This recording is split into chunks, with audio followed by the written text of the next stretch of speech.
could look across the board. Like you could look at all kinds of successful bodybuilders, and you can see like some have like really like they're form Nazis. They're just like basically perfect, flawless, kind of like myself. And you see other people that are a little bit looser. Like you look at Brad, some of his lifts are a little on the looser side in comparison to mine. Not that it's wrong, but if you look at his development when he was a bodybuilder, you can't argue. Like he basically had to develop physique. So in your opinion, Eric, I mean, someone who's, let's say, perfect with form, or someone who's, let's say, maybe 8 or 9 out of 10 on form, like how much difference is it going to make as far as hypertrophy is concerned, development? Yeah, I think that's a great question. I think there's two things with how we actually define perfect. I think consistency is probably one of the more important things. I don't think there's any issue with doing like the kind of IFBB style 3/4 reps, a little bit of momentum. If that's always the same, and it's always that way, then you can actually gauge progress. Because I mean, so long as you're loading the tissue, you're good to go. However, I will say that on balance, the data would suggest that the more range of motion you use, the more of a hypertrophy stimulus. You know, when you train a muscle at longer muscle lengths, there's a higher tension stimulus, and it seems to more effectively grow. There is some nuance to that as far as the type of exercise and which muscle group it is, but for the most part, that's a pretty good heuristic. So I think being consistent, using most of the range of motion, and then making sure that however you do the movement, it's actually targeting the muscles you think it is, you know? I do think there are times when cheating can be helpful, as long as it's consistent cheating, but there are other times when it's the opposite of that, you know, and you're not benefiting like the force curve, you know, you're kind of going counter to it. Like for example, I'm really not a fan of like doing really cheaty rows, because you're so much stronger at the full extension phase. And if you cheat right from the start, there's really like, you're kind of controlling it on the eccentric, but that's not a great movement.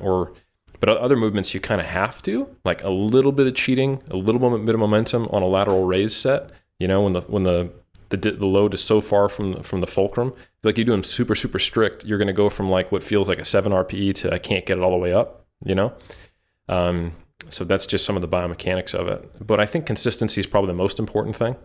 And if you are cheating, quote unquote, if you are modifying the performance of the movement so that you can keep going, that it's intentional. It's not because you want to look good for a video. You know, I think that's really important.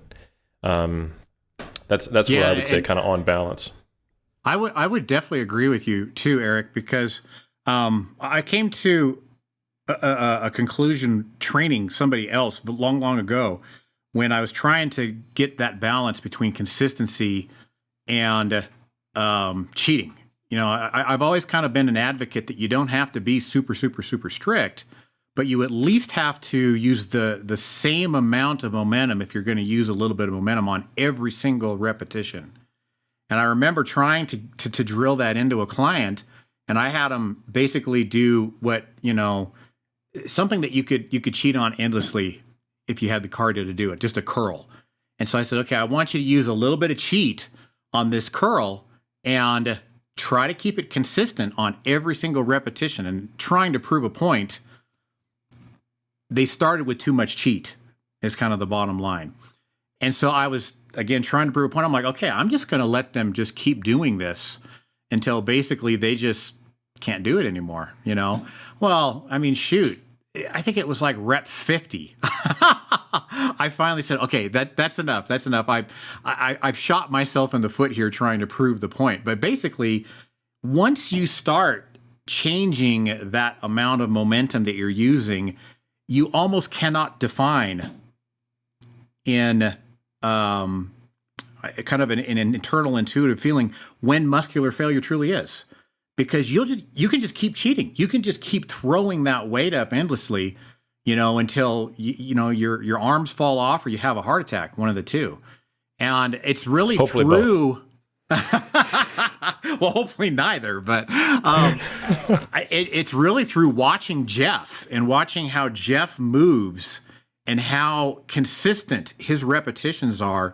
Really, Jeff is amazing in that. Really, his reps never really slow down until the last one. It's like they're all difficult until that one rep where, you know, he either failed, he didn't quite make it down all the way, or, you know, he just kind of knew that there was only going to be, you know, one more left in the tank. His reps were so consistent that it kind of brought me to that conclusion that as soon as something changes in your momentum or your depth or what have you, you've essentially failed. You've gone to what I call an RPE 11. You've gone past a 10 because if you had not cheated, you would not have gotten that repetition. Right.